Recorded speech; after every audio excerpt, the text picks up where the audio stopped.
Quand on arrive, là, ce grand mur nu, il est complètement inexploité. Il n'y a ni solution de rangement, ni décoration. Patricia n'est pas du tout satisfaite de son entrée. Depuis 3 ans qu'elle habite son appartement, c'est la pièce qu'elle a négligée. Il est temps d'y remédier. Ce jaune-là qui se trouve sur les murs, je ne l'aime pas du tout. Ce coin-là, il est vraiment très visible quand on rentre. Donc là, je pensais vraiment à quelque chose de plutôt décoratif. Et là, par contre, là, ce coin-là, j'ai envie de conserver le miroir parce que ce qui se passe, c'est que quand la salle de bain est occupée, moi, souvent, je finis de me maquiller ici. Et là, malheureusement, rien pour poser mon maquillage, mes petites affaires. Patricia ne manque pourtant pas d'idées. Elle est décoratrice d'intérieur. Elle s'est donné un budget de 400 € pour aménager son entrée. Que ce soit une vraie pièce ou non, chaque habitation a une entrée. Considérée comme un lieu de passage, cette mini-pièce de 4 mètres carrés en moyenne a toute son importance. Éric Gilbert est architecte. Pour lui, une entrée se doit d'être réussie.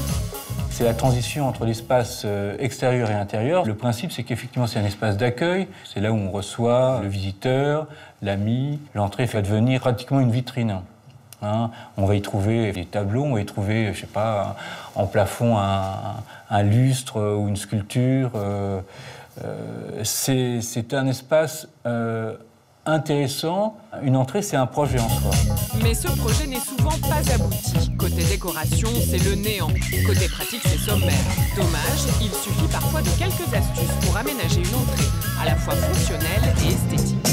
Nous retrouvons Patricia et ses 400 € de budget. Je suis venue chercher 5 incontournables pour une entrée. On a le meuble rangement chaussures, le porte-manteau, le miroir, une chaise et puis une table console, une tablette. Des boutiques spécialisées proposent aussi des accessoires spécial entrée.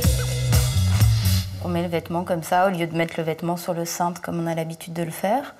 On a également un autre qui est assez surprenant qui est en cuir sur lequel on enroule le vêtement. Des patères talons, il y a une version miroir et puis une version aimant à clé. Il suffit de prendre une belle pièce ou une idée un petit peu astucieuse et originale qui tout de suite prendra des proportions dans l'entrée. Donc c'est un bon moyen de faire une belle entrée en matière. Un miroir avec big poche intégrée, 135 €. Une sangle pour accrocher ses chaussures, 18 €. Ou un porte-manteau sticker, 73 €. En termes d'espace au sol, c'est très limité. En même temps, c'est assez surprenant et pratique. Au bout d'une heure de recherche, j'hésite encore entre pas mal de choses. Je suis décidée sur les couleurs, mais c'est vrai qu'après, j'ai pas encore fait mon choix. Après les travaux, comment sera l'entrée de Patricia? Nous sommes allés à la rencontre de 3 entrées personnalisées. Modulables comme chez Stéphane. L'entrée a une particularité, c'est qu'elle est fermée sur l'appartement, mais on peut également la reconfigurer complètement avec cette porte qui permet de décloisonner complètement l'espace. Et voilà, l'entrée n'est plus vraiment une entrée. Ouverte comme chez Florence. Nous, dans un premier temps, ce qu'on a voulu faire, c'est l'ouvrir pour avoir un puits de lumière qui arrive, pour donner un petit peu d'espace et pour sentir une pièce commune entre le salon et l'entrée, avec toutes les parties communes qui peuvent être autour de l'entrée. Ou feutré, comme chez Sibylle. J'ai eu un coup de cœur pour cette lanterne égyptienne. On joue sur l'aspect tamisé, l'aspect un peu entrée de boudoir. On ne sait pas vraiment où on arrive, donc un peu mystérieux. Après 2 jours de travaux, Patricia arrive à bout de sa nouvelle entrée.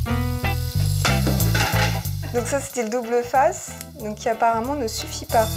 Encore un peu de colle, quelques clous, un sticker et le porte-manteau à poser. Là, c'était vraiment l'opération relooking, c'est-à-dire que c'est vrai qu'il n'y avait pas besoin de grand-chose. C'était surtout le travail de peinture. Après, c'est pas un budget énorme. Pour 224 €, dont 150 de peinture, Patricia a transformé son entrée. À la place du mur jaune et vide, un gris qui reflète la lumière et des accessoires de rangement. L'entrée est devenue fonctionnelle, prête à recevoir des visiteurs. Entre.